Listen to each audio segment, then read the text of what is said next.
दोस्तों, आज हम कार्यपालिका के आर्टिकल अपन ने कल 88 तक देखा था।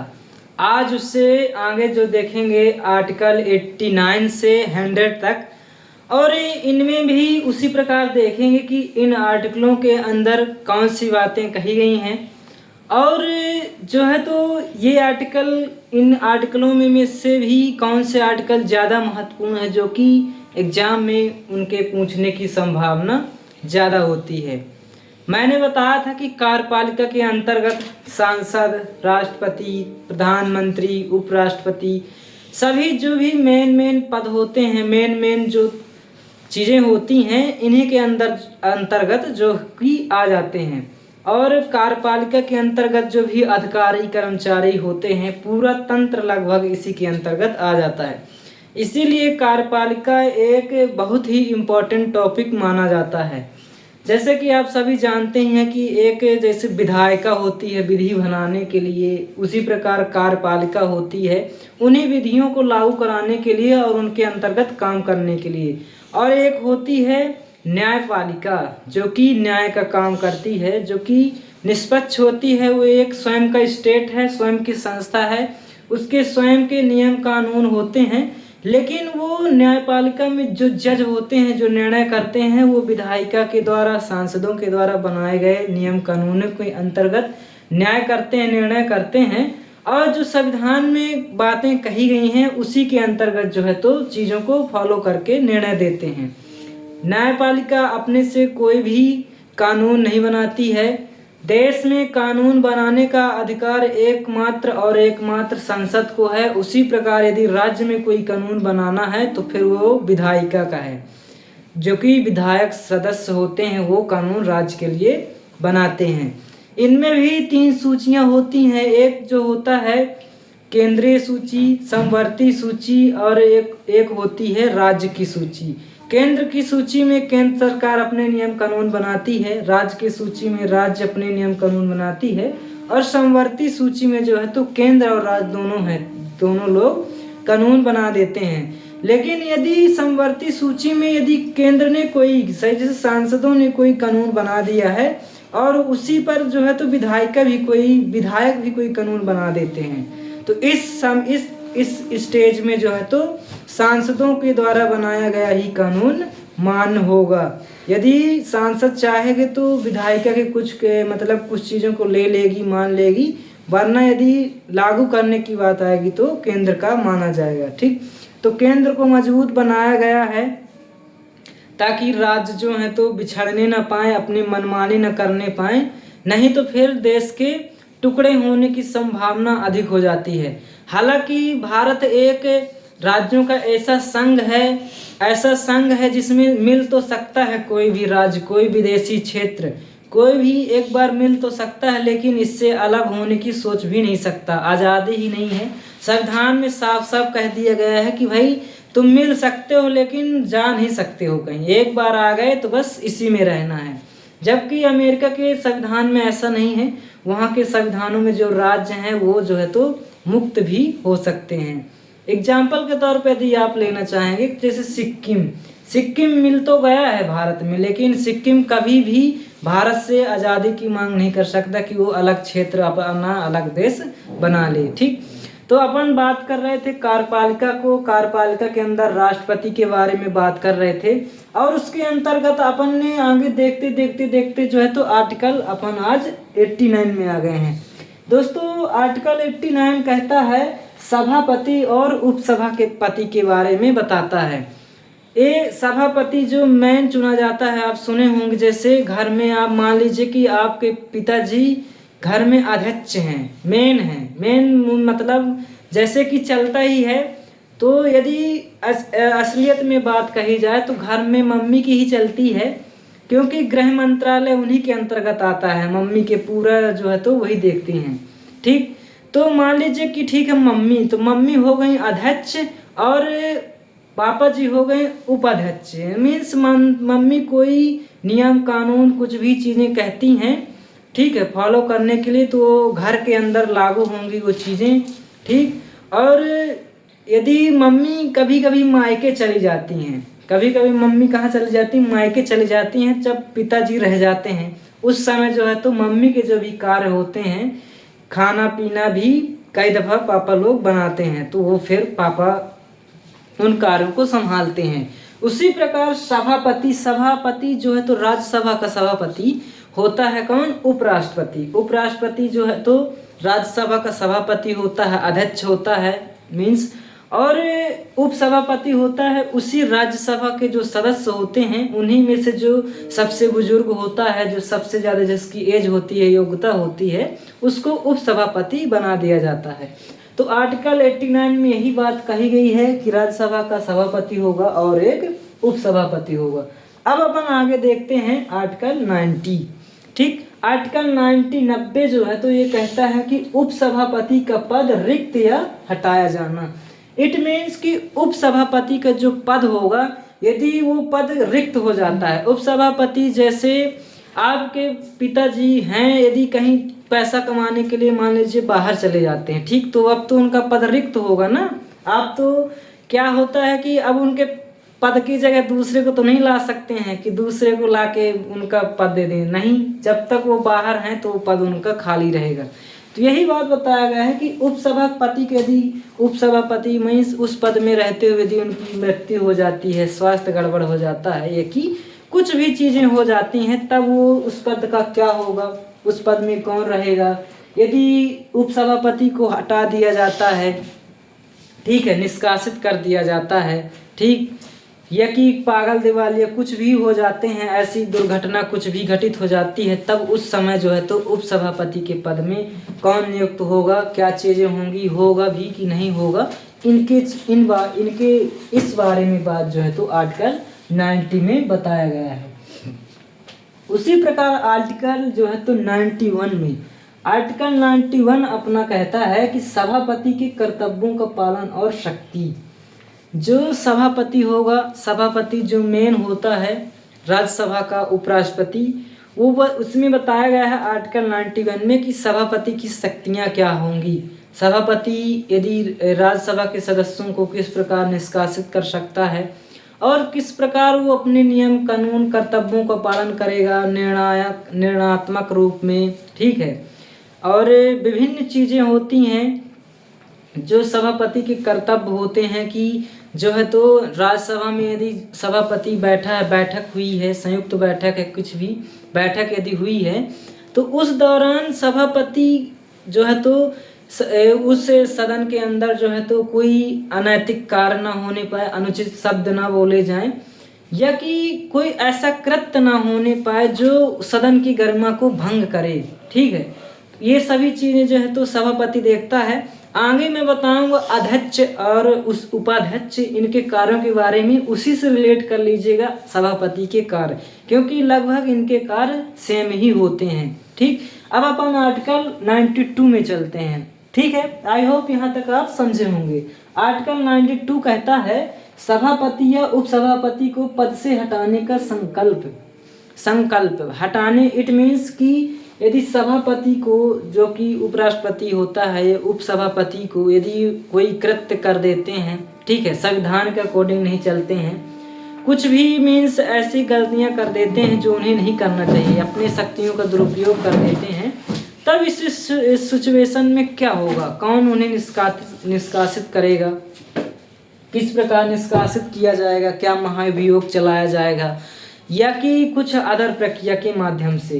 तो दोस्तों मैं इसमें स्पष्ट कर देना चाहता हूं कि सभापति को पद से हटाने के लिए जितने भी राज्यसभा में सीटें हैं, मान लीजिए कि राज्यसभा में 250 सीटें हैं, उन सीटों में से टोटली लगती है, उन सीटों में से कुछ बहुमत होता है, 1/3 1/2, मुझे याद नहीं आ रहा है अभी, लेकिन भारी बहुमत से जब भारी बहुमत से प्रस्ताव पारित हो जाता है तब जाके सभापति को हटाया जा सकता है। जबकि यदि लोकसभा के अध्यक्ष के बारे में आगे चल के बताऊंगा, उनके परिप्रेक्ष्य में ऐसा नहीं होता है। जो लोकसभा का अध्यक्ष होता है, यदि कुछ लोग साधारण बहुमत से भी पारित हो गया कि भाई ये अध्यक्ष जो है तो गड़बड़ है, भेदभाव करता है कि कुछ भी त्रुटियां हैं इसके अंदर, तो एकदम साधारण तरीके से अध्यक्ष को हटाया जाता है। जबकि सभापति को हटाने के लिए पूरे राज्यसभा में एकदम पसीने पसीने हो जाती, कड़ी मेहनत करनी पड़ती है। ठीक, उसी प्रकार उपसभापति के लिए भी कार्यों को करना पड़ता है। ठीक, अब अपन देखते हैं आर्टिकल जो है तो 93, जिसकी अभी चर्चा हो रही थी, लोकसभा के अध्यक्ष और उपाध्यक्ष। आई होप कि आप जो है तो महाभियोग को जानते होंगे। यदि नहीं जानते हैं तो कमेंट में बताइएगा, मैं इस पे जो है तो शॉर्ट वीडियो बना दूंगा। ठीक, तो अपन बात कर रहे थे 93, लोकसभा का अध्यक्ष और उपाध्यक्ष। लोकसभा का अध्यक्ष और उपाध्यक्ष ऐसा होता है, मान लीजिए इस समय कौन है लोकसभा के अध्यक्ष, कमेंट में बताइएगा। चलिए मैं ही बता देता हूँ, इस समय जो है तो ओम बिरला जी लोकसभा के अध्यक्ष हैं। ठीक, जो कि स्पीकर हैं। अब इनका थोड़ा समय 1 सेकेंड मतलब आधा मिनट में बता देता हूँ प्रक्रिया कैसे होती है। लोकसभा का जो अध्यक्ष होता है दोस्तों, वो जो है तो पहले क्या होता है कि जब चुनाव लड़के सांसद जो है तो लोकसभा में पहुँचते हैं, फिर उस समय क्या होता है कि उस सदन में लोकसभा में कोई भी अध्यक्ष नहीं होता है, ना ही उपाध्यक्ष होता है। तब राष्ट्रपति के द्वारा जो है तो एक व्यक्ति को अस्थाई जो है तो प्रोटेम स्पीकर जिसको कहते हैं अस्थाई अध्यक्ष नियुक्त कर दिया जाता है। और वही अस्थाई अध्यक्ष जब लोकसभा में बैठता है अध्यक्ष के रूप में, फिर वो जो है तो सांसदों को शपथ दिलवाता है। सही बेचारा इतनी मेहनत करता, सांसदों को शपथ दिलवाएगा, लगभग 15 दिन तक का समय लग जाता है। और 550 सांसदों को शपथ दिलवाता रहेगा।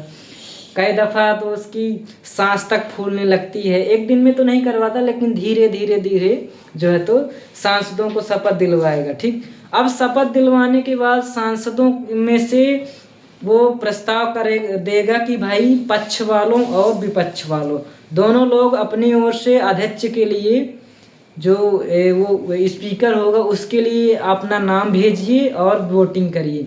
फिर पक्ष वाले जो कि सत्ता में हैं और विपक्ष वाले, वो दोनों लोग अपनी ओर से एक नाम भेजेंगे अध्यक्ष के लिए।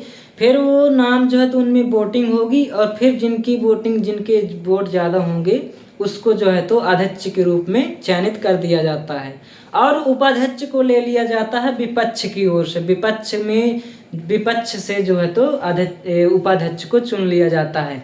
वैसे मेनली अध्यक्ष को जो सत्ता पक्ष होता है उसी से चुना जाता है, और प्रयास यही रहता है कि जो सत्ता पक्ष का है वही अध्यक्ष बने, ताकि जो भी प्रस्ताव होते हैं उनमें रुकावटें उत्पन्न न हो। सरकार के कार्य संचालन में, नियम कानून में, कुछ में भी जो है तो ज़्यादा रुकावटें उत्पन्न ना हो सकें, इसलिए अध्यक्ष को। फिर जब अध्यक्ष चयनित हो जाता है, मान लीजिए कि अध्यक्ष चलिए वोटिंग हो गई, अध्यक्ष का चयन हो गया। अब जो प्रोटेम स्पीकर जो अस्थाई अध्यक्ष रहता है, अब अध्यक्ष का चयन होगा तो यहाँ से अध्यक्ष जाएंगे, और प्रोटेम स्पीकर जो अस्थाई अध्यक्ष होता है वो अपना यहाँ से चला आएगा और कहेगा कि हाँ जान मेरी बची। फिर जो ये होंगे अध्यक्ष जिनको स्थायी अध्यक्ष चुना जाता है, फिर ये कहेंगे कि धन्यवाद, सभी सदस्यों को धन्यवाद देगा, और फिर जो भी सदन की आगे कार्यवाही होगी उसको आगे चलाएगा। एक बार क्वेश्चन बन जाता है, ध्यान रखिएगा कि क्वेश्चन बन जाता है कि लोकसभा के अध्यक्ष को शपथ कौन दिलवाता है। लोकसभा के अध्यक्ष को शपथ कौन दिलवाता है, तो याद रखिएगा कि लोकसभा के अध्यक्ष को शपथ कोई नहीं दिलवाता है। क्यों नहीं दिलवाता है? क्योंकि वो सदस्य के ही रूप में शपथ ले चुका होता है। इसलिए जब वो अध्यक्ष नियुक्त हो जाता है लोकसभा का, तो शपथ नहीं लेता है, क्योंकि पहले से ही शपथ ले चुका होता है साधारण सदस्य के रूप में। तो डायरेक्ट जो है तो सदनों की कार्यवाहियों का निर्वहन करने लगता है, अपने दायित्वों का, कर्तव्यों का पालन करने लगता है, अपनी शक्तियों का उपयोग करने लगता है। ठीक, अब अध्यक्ष की यदि मैं शक्तियों की बात करूं कि इनकी शक्तियां क्या क्या होती हैं, तो इसकी शक्तियां होती हैं निर्णायक के रूप में। ठीक है, धन विधेयक को बताने की धन विधेयक है कि नहीं, और यदि किसी सदस्य को निर्हित करना है, उसकी अर्हता यदि कोई कुछ कर दिया है तो उसमें निर्णय अध्यक्ष लेता है कि ये गलत है कि नहीं। ठीक, किसी विधेयक को पारित करना है, यदि बात अटक गई है तब उसमें जो है तो मत देता है, ठीक, कि ये विधेयक पारित होगा कि नहीं। ऐसी कुछ चीज़ें और होती हैं। एक और होता है, यदि कोई सदस्य 60 दिन तक सदनों में भाग नहीं लेता है, सदनों की कार्यवाही में भाग नहीं लेता है, तो अध्यक्ष के पास ये पावर होती है कि वो उसको निष्कासित कर दे, ठीक। तो इसमें होता है कि हमारे नेता बहुत होशियार होते हैं, वो 60 दिन में एक दिन जरूर कहीं ना कहीं से खोजता नहीं, बाकी जाए ना जाए एक दिन जरूर जाके, 60 दिन पूरे ना होंगे और जाके वहाँ से अपना भाग ले लेते हैं। यदि 60 दिन पूरे हो गए तो फिर वो जहाँ सांसद बने वहीं बैठे रह जाएंगे, फिर उनको निष्कासित कर दिया। इतनी पावर होती है, ठीक। अब मान लीजिए एक तौर पे कि सर्वे सर्वा जो होता है लोकसभा में, उसके लोकसभा सांसद के अंदर, तो वो सर्वे सर्वा एकदम अध्यक्ष ही होता है, एकदम प्रधानमंत्री भी उसके सामने जो है तो सदस्य के रूप में रह जाते हैं, ठीक। अपन आर्टिकल अब आगे देखते हैं। अपन ने देख लिया आर्टिकल 93 लोकसभा का अध्यक्ष और उपाध्यक्ष, ठीक। अब हम देख लेते हैं आर्टिकल 94। आर्टिकल 94 कहता है कि अध्यक्ष और उपाध्यक्ष का पद रिक्त होना। ये कहता है कि यदि अध्यक्ष का पद रिक्त होगा, उपाध्यक्ष का पद रिक्त होगा, तब कौन इसकी जिम्मेदारियां संभालेगा, तब कौन इसका जो तो पालन करेगा, ठीक। तो इसके बारे में बताया गया है। इसके ही संदर्भ में एक चीज़ और बता दूं कि यदि राज्यसभा और लोकसभा यदि इनकी संयुक्त बैठक होगी, कई दफ़ा कोई विधेयक, कोई प्रस्ताव, कोई कानून पारित करना है, उसमें क्या होता है कि बात अटक जाती है, तब राष्ट्रपति कहता है कि रुको, दोनों लोगों को बुलाए, दोनों पक्षों को बुलाए, लोकसभा के सदस्यों को भी, राज्यसभा के सदस्यों को भी एक साथ बैठाएगा, फिर समझाएगा, फिर कहेगा कि अब पारित करो। उस समय जो उसकी अध्यक्षता करेगा, वो अध्यक्षता करेगा लोकसभा का अध्यक्ष, ना कि राज्यसभा का सभापति, क्योंकि लोकसभा का अध्यक्ष के पास ज़्यादा शक्तियाँ होती हैं। इसीलिए आप यदि मानिए कि यदि लोकसभा राज्यसभा में कोई बात अटक जाती है, यदि वहाँ अध्यक्षता की बात आएगी, तो अभी जो वर्तमान में ओम बिरला जी हैं लोकसभा के अध्यक्ष, वही जो है तो अध्यक्षता करेंगे। अब अपन एक बात और आप मान लीजिए, यदि लोकसभा के अध्यक्ष, मैंने बोला कि सर्वोसर्वा होते हैं, ठीक, लोकसभा के अंदर, यदि उस समय राष्ट्रपति आते हैं, तो अब राष्ट्रपति कहाँ बैठेंगे? क्या वो भी उनके नीचे हैं क्या? नहीं, राष्ट्रपति एक स्वयं में ही एक उनका पूरा दल है। राष्ट्रपति एक स्वयं में ही शक्ति है। जितने भी राज्यसभा के, लोकसभा के सदस्य मिलके, प्रधानमंत्री हो चाहे अध्यक्ष हो, कोई भी हो, ये सब भी किसी पूरी शक्तियों को लगाकर कोई यदि प्रस्ताव पारित करते हैं, और यदि राष्ट्रपति उसमें सिग्नेचर नहीं करता है, पॉकेट में यदि रख लेता है, तो फिर कुछ नहीं हो सकता। इसलिए कहा गया है कि पूरी शक्तियाँ यदि मिला भी देंगे तब भी राष्ट्रपति सर्वोच्च है। राष्ट्रपति स्वयं में एक, मान लीजिए परमाणु बम है, और वो छोटे छोटे बम है, छोटे छोटे बम को मिलाकर भी राष्ट्रपति के यहाँ लाया जाए, तब भी राष्ट्रपति उसमें नहीं फूटेगा, क्योंकि वो बहुत बड़ा बम है, ऐसे समझिए, ठीक। अपन आर्टिकल अब देख लेते हैं आर्टिकल 95। आर्टिकल 95 में दिया गया है अध्यक्ष में शक्तियां एवं कर्तव्य, जो कि मैं बता रहा था कि निर्णायक के रूप में और निष्कासित करने, धन विधेयक है कि नहीं, ये सब निर्णय जो है तो अध्यक्ष के पास बहुत शक्तियां होती हैं, और इसमें डिटेल से देखने की ज़रूरत है, जो कि आप कहेंगे, कमेंट में बताएंगे, तो नेक्स्ट वीडियो में मैं इसके बारे में डिटेल से बता दूंगा, ठीक। अब आगे देख लेते हैं आर्टिकल 97। आर्टिकल 97 कहता है दोस्तों, सभापति तथा उपसभापति, अध्यक्ष या उपाध्यक्ष वेतन भत्ते। क्योंकि पैसे बिना कुछ काम नहीं होता, आप जानते हैं, ठीक है। आपको भी कुछ मिल रहा है, यदि मिल रहा होगा इस वीडियो में, अच्छा लग रहा होगा, तभी आप इसको देखेंगे, देख रहे होंगे। यदि अच्छा नहीं लगेगा तो आप नहीं देखेंगे। उसी प्रकार नेता भी कहते रहते हैं कि हम तो जनता के सेवक हैं, हम तो जनता के सेवा करी थे, और हो गया, पैसा वैसा के पीछे नहीं भागते। जैसे मोदी जी कहते हैं, अरे मैं तो वेतन नहीं लेता हूँ, मैं तो वेतन नहीं लूँगा, मैं तो ऐसे ही काम कर रहा हूँ, मैं जनता की सेवा कर रहा हूँ। अरे जनता की सेवा कर रहे हैं तो फिर कुटिया में रह के करिए, ऐसे ही करिए, फकीर हो जाइए।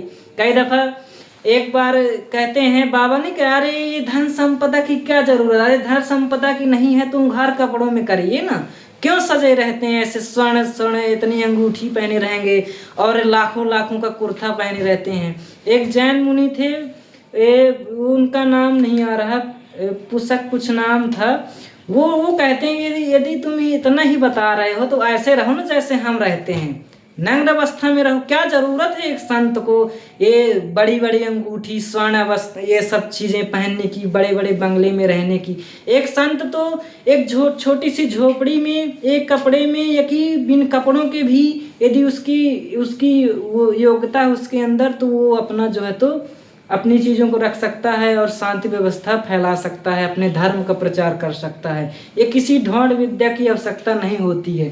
इसी प्रकार नेता कहते बस रहते हैं कि हमें पैसा ना मिले तब भी हम तो जनता के सेवक हैं। यदि पैसे उनकी वेतन कम कर दी जाए ना तो काम हम नहीं करेंगे। इसीलिए वेतन की भी चर्चा कर दी गई है कि भाई वेतन वेतन ले लेना, काम करते रहना।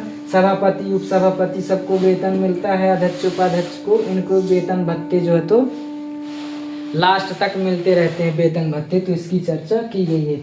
अब अपन देख लेते हैं आर्टिकल 98। आर्टिकल 98 कहता है संसद का सचिवालय।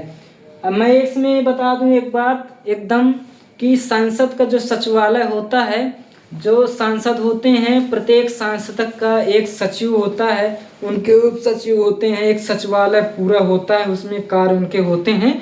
और इस सचिवालय में एकदम पूरा नियंत्रण जो होता है, पूरा नियंत्रण होता है अध्यक्ष का, जो लोकसभा का अध्यक्ष होता है उसका जो है तो इन सचिवालयों के सचिवों के ऊपर एकदम नियंत्रण होता है। तो प्रत्येक मंत्री का अपना सचिवालय होता है, सदस्य होते हैं, सचिव होते हैं, और वही सचिव पूरा काम पीछे से करते रहते हैं। कई दफ़ा यदि मंत्रियों से सचिवों की में अच्छी मिलती नहीं है ना, यदि उनके दोनों अलग अलग चलते हैं, यदि टकरार हो गई है, तो कई दफ़ा तभी आप सुनते होंगे कि ये मंत्री फला घोटाले में पकड़ा गया। यदि सचिव साथ दे रहा है, क्योंकि सचिव जो है तो आईएएस अधिकारी होते हैं। आईएएस अधिकारी ऐसे होते हैं जो 20-20 साल अब सर्विस में रहकर, तहसीलदार रहकर, एसडीएम रहकर, इतनी तप कर वहाँ जब 20-30 साल सर्विस के बाद जब वहाँ पहुँचते हैं, सारा अनुभव उनको, सारी जानकारी होती, वो जो है तो मंत्रियों के सचिव होते हैं। यदि उनसे मंत्रियों की, नेताओं की यदि मेल भगत नहीं हो पाती है, विचार नहीं मिल पाते हैं, तो कई दफ़ा सुनने को आ जाता है कि फला मंत्री ने, फला विधायक ने, फला सांसद ने हजारों करोड़, इतने करोड़ रुपए के चारा घोटाला, सुने होंगे, चारा घोटाला कर दिया। जानते हैं इससे क्या होता है? ऐसे इसलिए होता है कि सचिव जो होते हैं यदि उनसे मेल नहीं खाता हुआ तो फाइल तो साइन करवाते ही मंत्रियों से, तो फाइल ले गए और कहें साहब जी सर साइन कर दीजिए सर, इसमें भी साइन कर दीजिए सर, इसमें भी साइन कर दीजिए सर, इसमें भी साइन। इंग्लिश से लिख के जाते हैं, इंग्लिश जानते होते हैं मंत्री। कई दफ़ा अनपढ़ होते हैं कि नहीं अनपढ़ होते, इंग्लिश हिंदी जानते, इंग्लिश नहीं जानते। अब उनके मंत्री को तो यही है कि भी ठीक है, अच्छा है, काम अच्छा करवा रहा है। अब वो साइन करता जाएगा और एक उसमें भी घोटाले वाली फाइल में वो चुप्पे से साइन करवा लेगा। अब उसको क्या पता इसके अंदर क्या है, जब वो फाइल खुलेगी तो वो मंत्री फंस जाएगा। तो फिर इस तरह अपना बदला लेता है। इसीलिए जो है तो जहाँ सचिव साथ नहीं देंगे, जहाँ सचिव साथ नहीं देते हैं तो घोटाला जो है तो सामने आ जाता है। ठीक, तो मैं बता रहा था कि सचिव जो सचिवालय होता है एकदम डायरेक्ट जो है तो अध्यक्ष का एकदम उसके ऊपर वो नियंत्रण होता है। और सचिवालय की 98 में चर्चा की गई है। अपन अब देख लेते हैं आर्टिकल 99 में कहा गया है सदस्य द्वारा शपथ या प्रतिज्ञान। जो भी सदस्य होंगे वो शपथ लेंगे, प्रतिज्ञा लेंगे, जो भी है, जो कि मैं बता चुका हूँ कौन इनको शपथ दिलवाएगा, कौन क्या प्रक्रिया होती है। ठीक है, इसमें हाल ही में देखे होंगे कि कोई फिलिस्तीन का अपने है, भारत की लोकसभा, ठीक है, भारत में, लेकिन कोई फिलिस्तीन की बता रहा है, कोई अपने जाति धर्म के लिए बता रहा है, कोई अपने देवता के लेकर शपथ ले रहा है, ठीक है, कोई संविधान की शपथ ले रहा है, कोई मतलब ऐसे सज के आया है कि जैसे आज ही उसके ऊपर भूत सवार हो, पूरे गहना गुड़िया सब लाद के चला आता है। ठीक है, सांसद यहाँ पे शपथ लेता है। तो मीन्स, लेकिन पहले क्या था कि कुछ कानूनों में ढिलाई थी, लेकिन जब ऐसी बातें उत्पन्न हुई इस बार, तो एक बेकायदे कानून बना दिया गया है कि यदि आंग्लेय से ऐसा कुछ किया जाता है, क्या था कि उस समय जो है तो अध्यक्ष उन पर एक्शन नहीं ले सकता था, क्योंकि जो है शपथ तो प्रोटेम स्पीकर दिलवाता है, अस्थायी अध्यक्ष, तो वैसे नहीं ले सकता था उतना बड़ा एक्शन। और एक बात और थी कि लोकसभा के अंदर ये स्वतंत्रता है कि आप जो है तो कुछ भी बातें आप रख सकते हैं, बुरा लगे चाहे अच्छा लगे, एकदम खुल के आप कर सकते हैं। सर्वोच्च न्यायालय कोई भी कोर्ट जो है तो उन पे एक्शन नहीं ले सकती है। इसीलिए सांसद जब लोकसभा में जब पहुंचते हैं सदन के अंदर, तो उनकी शक्तियां जो है तो बढ़ जाती हैं, उनके ऊपर किसी का दबाव नहीं होता है, इसीलिए एकदम वो खुल के बोलते हैं। लेकिन इतने खुल के बोलने के माहौल में भी कई दफ़ा जो है तो सांसद एकदम पिछलुक्कू जो होते हैं, जो एकदम पीछे वाली सीट में जाकर बैठ जाते हैं और शांत रह जाते हैं, वो कुछ नहीं बोलते हैं। अब बोलने वाले फिलिस्तीन जैसे मुद्दों के लिए भी बोल देते हैं। भारत में खा रहे हैं, भारत में मंत्री भारत के हैं, लेकिन जो है तो सिफारिश कर रहे हैं दूसरे देश की, तो ऐसे भी चीज़ें हो जाती थी। इसलिए कानून बना दिया गया है इस बार। उन कानूनों को आपको जानने की ज़रूरत है, और विशेषकर उनको जानने की ज़रूरत है जो सांसद विधायक बन रहे हैं। ठीक, आम जनता के लिए लगभग इनसे कुछ नहीं है। ठीक, अब हम आर्टिकल देख लेते हैं, आर्टिकल 100 जो कि अपना लास्ट आर्टिकल है। इसमें कहा गया है कि साधनों में मतदान रिक्तियां होते हुए भी सदनों का कार्य शक्ति गणपूर्ति। कहा गया है कि यदि कुछ संसाधनों की कमी भी है, कुछ चीज़ों की कमी भी होती है, मतदान की रिक्तियाँ, मतदान देते समय कुछ रिक्तियाँ, कुछ भी समस्याएं, कुछ भी इससे गणपूर्ति संबंधित कुछ भी चीज़ें आती हैं, तो आर्टिकल 100 में इसको बताया गया है। ठीक, तो आई होप आर्टिकल जो है तो 89 से 100 तक आज मैंने जो समझाया, जो कहने का प्रयास मैं कर रहा था, वो आप तक बातें मेरी पहुँची होंगी।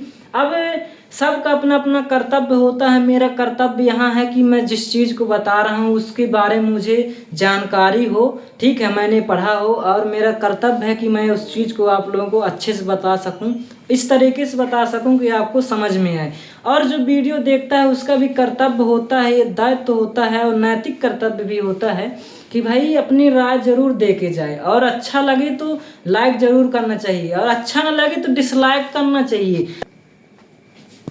तो ये चीज़ें मैं बता रहा था कि प्रतिक्रिया बहुत ज़रूरी होती है। भाई आप जब बताएंगे कि हम आपके मुताबिक बता पा रहे हैं, आपको समझ में आ रहा है कि नहीं, तब हम उस अकॉर्डिंग जो है तो और चीज़ों को जो है तो संभालेंगे, चीज़ों को इंक्लूड करेंगे, घटाएंगे, बढ़ाएंगे।